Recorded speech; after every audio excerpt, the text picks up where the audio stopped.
Plans to transform our coastline into an international centre of green energy have suffered another setback. An experimental generator which uses wave power to make electricity has capsized off the coast of Suffolk at Southwold, delaying the project for months.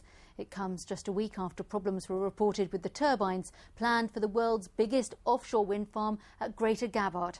Let's get the full story now from our business correspondent Richard Bond. Well, in the dimming light here, it's actually quite hard to pick out the upturned wave machine out to sea. It should be harnessing the energy of the waves, trying to prove the business case for making hundreds more machines like it. Instead, it's flat on its back, awaiting salvage and repair. Anchored off Southwold, a green experiment gone badly wrong. Trident Energy's wave power machine lies stricken after capsizing on its way to sea trials.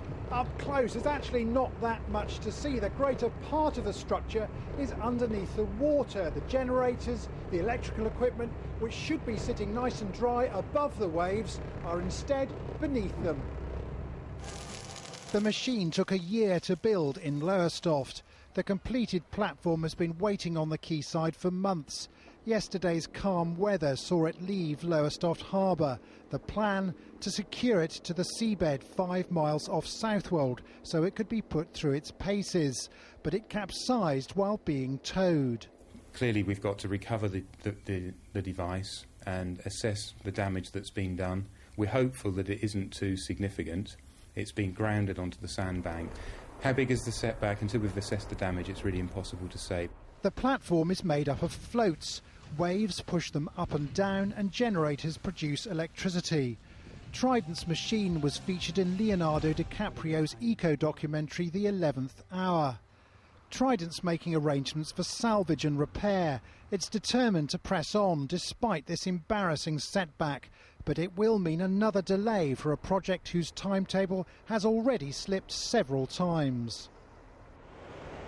Well, that delay looks like being at least 6 months.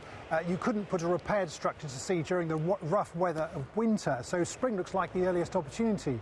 You know, critics of renewables energies often say it's fine in theory, but in practice the technologies are prone to delay after delay. I'm afraid this looks like being a case in point. Richard, thank you very much. Look East has discovered that student admissions to colleges of further education are at a record high. With the recession forcing around 1,000 young people out of a job, admissions staff say many teenagers are enrolling because they can't find work. Where do we go here? Learning to joint at chicken has taken on a whole new appeal, thanks partly to Jamie Oliver, but much more to do with the recession. The catering course at South East Essex College has 38% more students this year. If you can't get a job, get a qualification. Really difficult to get a job. I've applied for a few places and they haven't replied. Is that one reason why you've come on this course? Yeah. Just generally give you more chance out there with today's climate, you know, with all the recession and everything. Extra technology helps cope with extra students. Cameras record food preparation so they can view it again on the college intranet. Classes run back to back. This room runs from 9 till 9. And we also have students in 2 other real-life working conditions. 12-hour day? Yeah, 12-hour day. Pretty intense. Yeah, all the way. Surveying her modern college in Southend, the principal is also overseeing a record number of students. By revising timetables, increasing teaching space and more classes, they can cope. There's no doubt that the recession is having an impact this year. We're seeing more young people and adults returning to learning. Is it because they think they won't get a job out there? I'm sure they're aware that's a possibility for them. It may be quite difficult to get a job. Which is why these students are prepared to wait for a year or two until they qualify.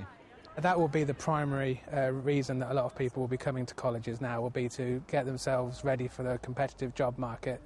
And the hope among these budding chefs is that the economic recovery will come round before they qualify. Alex Dunlop, BBC Look East, Southend. Archaeologists are hoping to uncover the foundations of a 15th century bishop's palace in Wisbech. For the first time, they've been allowed to dig in the grounds of Wisbech Castle. In Tudor times, the palace was used as a prison for Catholic priests. Archaeologists have found evidence of wolves. Thieves stole the stones when the building was demolished. A pressure chamber which normally treats divers suffering from the bends is helping cancer patients recover from radiotherapy. The hyperbaric chamber at the James Paget Hospital in Galston is the only one of its kind in the eastern region. Going into the hyperbaric chamber is a bit like going into a small plane or even a tube train. Inside, comfortable seats for 8 people. But hyperbaric literally means high pressure. Patients are sealed inside and given 100% oxygen in an environment way above normal atmospheric pressure. There's a microphone in, there's a video camera, they can communicate with people, they can see people through the portholes. It is really not an anxiety-provoking experience. This 16-tonne chamber was installed 2 years ago. Total cost around £350,000. Remember 2006, Wayne Rooney broke his foot just weeks before the World Cup and went into a hyperbaric chamber to try to heal quickly. Hyperbaric therapy decreases inflammation and improves healing. It increases the production of stem cells to help the body repair itself. At the James Paget, they use it for patients with radiotherapy damage and to treat diabetic ulcers. Especially when it comes to critically ill patients, we are probably the leading unit in the country. We have the luxury of 9 consultant anaesthetists involved with the unit, and we can take 7 days a week, 24 hours a day, we can take critically ill patients from anywhere in the country. They've come from as far away as Bristol for treatment that most big cities simply can't offer. Ian Barmer, BBC Look East, Galston.